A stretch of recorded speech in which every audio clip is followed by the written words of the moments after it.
Հայաստանում ընտրություններով իշխանափոխություն անհնար է։ Ես սրա մասին շարունակ եմ ասում, ինձ հետևողները գիտեն, որ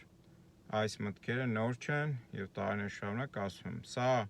արկա համակարգն է այդպիսին, որը հնարավորություն չի տալու ոչ մի դեպքում ընտրություններով իշխանափոխության։ Իսկ Փաշինյանի պարագայում առավել եւս հայտնի հանգամանքներից ելնելով, չթվարկեմ հիմա դրանք, բոլորդ ինձանից լավ գիտեք։ Բայց ես դրա համար չի, որ հիմա ուզում եմ խոսել եւ հաստատ ինքնահաստատվելու եւ հրճվանքի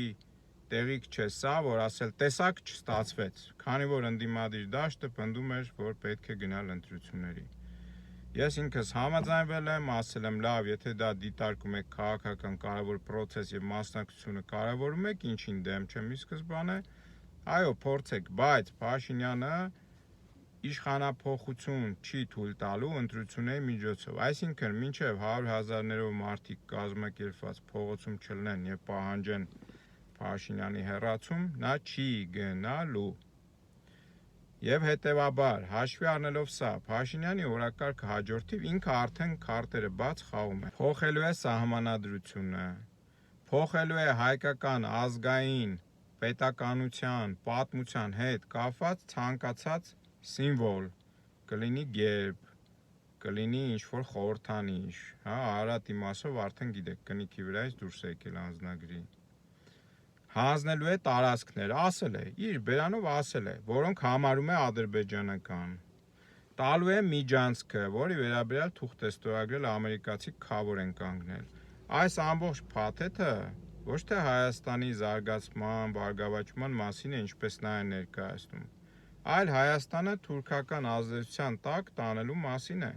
Բայց սա էլ հիմա չեմ քննարկում։ Փաշինյանը հայտարարում էր ընտրություններից առաջ ուշադրություն, որ եթե ինքը սահմանադրական մեծամասնություն չունենա, ապա պատերազմ կլինի սեպտեմբերին։ Ինչու սահմանադրական մեծամասնություն, որպեսզի կարողանա սահմանադրությունում փոփոխություններ անել կամ սահմանադրությունը փոխել ազգային ժողովով, այսինքն ինչ ուզենա անի, այսպես ասած։ Եվ հիմա ինքը սահմանադրական մեծամասնություն չունի։ Ծառուկյանին ինչու են արանքից հանում։ Իմ համոզմունքն է, դե իհարկե փաստեր ես չեմ կարող ներկայացնել, փաստ կկարողանան ներկայացնել, հավանաբար կկարողանան այն մարդիկ, որ process-ների մեջ են եղել ընդդիմադիր, բայց կարողացել են նաև արձանագրել եւ հետևել process-ները,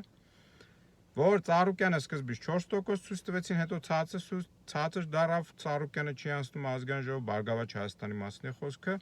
ինչու, որովհետեւ եթե Բարգավաճ Հայաստանն էլ անցնում էր, Փաշինյանը չէր ունենում, ԿՊ-ն չէր ունենում անգանձան, որ կարողանար օրինակ իր դատախազը նշանակել, սա էլ խնդիր էր դառնում։ Հիմա Ծառուկյանից ազատվելով Բարգավաճից, նրանք կարողանալու են այդ կարևոր պաշտոններում իրենց մարդիկ նշանակել։ Դրանց իրենց մարդիկ նշանակելով ինչու է դա սա կարևոր Փաշինյանի համար։ Նա կարողանալու է ինչպես նախորդիվի արել ճնշումներ գործադրել, հորինած գործեր սարքել, մանիպուլյացիոն, մեղմ եմ շատ ասում, բայց իրականում դրանք ամբողջը կեղծիք են, քրեական գործեր սարքել, ճնշումներ գործադրել ընդդիմադիր падգամավորների վրա, եթե մանդատները վերցնեն, եւ քաշել իր կողմը, որպեսզի ինքը կունենա սահմանադրական մեծամասնություն իր ուզածը անելու։ Այսինքն նրա պլանը ես վստահ եմ, սա է։ Հիմա հետեւաբար ինչ պետք է անի ընդդիմությունը։ Ընդդիմությունը ուղղակի չպետք է վերցնի մանդատները։ Սրա մասին շարունակ եմ ասում։ Հիմա ասում են, մի տարբերակն էլ կա, ասում են ընդդիմադիր ներկայացուցիչներ, ասում են դե որ չվերցնենք ընդեղից պայքարը ավելի տեսանելի է ժողովրդին, ավելի գործ ունենք լինում, գործ ունեն առումով ազդեցիկ։ Ես էլ պնդում եմ, ասում եմ ոչ, ինչու ոչ, որովհետև մենք նախորդիվ էլ տեսել ենք, թե падգամավորների վրա ինչպես են կեղծ հորինած մանիպուլատիվ քրեական գործերով իրենց զրկում անձեռնամխելիությունից ձերբակալում Արթուր Սարգսյանը մինչև հիմա տնային կալանքի մեջ է։ Մինչև այդ նստած էր, հիմա տնային կալանքի մեջ վրանալ քրեական գործ։ Ու էլի հիմա որ թվարկեմ լիքը կան։ Էլ չթվարկեմ այն падգամավորներին, որոնք իբր ընդդիմադիր էին, բայց անցան Փաշինյանի կողմը։ Անցան Փաշինյանի կողմը ու եւ ուղղակիորեն եւ անուղղակիորեն դադարելով ընդդիմության աջակցություն ցուցաբերել եւ пассив, իբր пассив, բայց իրականում լավ էլ ակտիվ, երևացող մասով пассив աջակցություն ցուցաբերել Փաշինյանին։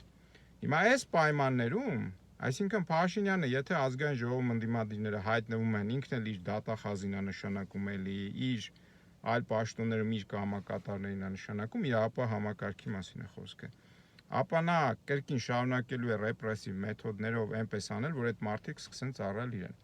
Այսինքն ընդդիմությունը ստացվում է այնպես, որ դառնալու է գործիք, ուզած թե չուզած։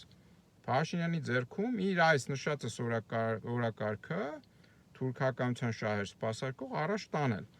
Եվ այս սա օրինակ է, այս որ ասում են падգամավորների վրա են ամենամ, որ падգամավորական մանդատը իրականում ոչինչ չի տալի քաղաքական պայքարի առումով։ Ինչ վերաբերում է օրինակ միջազգային կառույցներում ձայն հասցնելուն եւ այլն, մենք տեսել ենք էլի, որ անարդյունավետ է այդ միջազգային կառույցին ես էլ եմ նամակ գրում, որպես Հովանես քաղաքացի падգամավոր չլինելով, ինձ էլ են պատասխանում, որ մենք հետևում ենք, գիտենք եւ այլն ստանդարտ տեքստ, ձեզ էլ падգամավորներ պատասխանում են նույն բանը եւ ոչ մի բան չի փոխում։ Այդ նույն արևմուտքը համոզվել է, કે այդ միջազգային կառույցները, որ իբր մարդու իրավունքներ են պաշտպանում, կեղծիք են, դրանք պաշտպանում են նրանց գաղութատիրական շահերը, Եվրոպան չմոռանանք, ԱՄՆ-ն էլ գաղութատիրական պետություններ են եւ շարունակում են այդպեսին մնալ։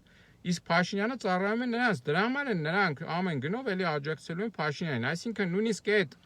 հանգամանքը, որ իբր միջազգային կառույցներում ավելի լսելի կլինեք падգամավոր լինելով, ոչ, դա էլ չի աշխատում։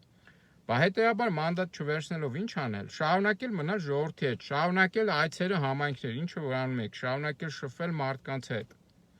որովհետև մեզ դժվար օրեր են սպասվում եւ այդ մարդը ինքն է գալու ձեզ մոտ ասելու, բա հիմա ինչ ենք անում։ Մենք չենք ուզում այս ամեն ինչը, չենք համաձայնվում այս ամեն ինչի հետ։ ՔՊ-ն իհարկե ասելու է, որ իրանք լեգիտիմ ընտրված են, մեծամասնությունը իրենց են ընտրել, բայց ակնհայտ է, չէ, որ այդ մեծամասնությունը չի ընտրել իրենց։ 50%-ից նախ ցածր են ընդ որում իմ համոզմամբ էլի այդ ուռճացված թվերով, տարբեր ձևերով, որ հիմա տարբեր դրվագներով պատմում են։ Եվ հետևաբար այն մեծամասնությունը, որ չի ուզում ՔՊ-ին, համաձայն չի այն օրակարգի հետ, որ Փաշինյանը առաջ է քաշում, այսինքն Հայաստանը թուրքական ազդեցության գոտի տակ տանելու,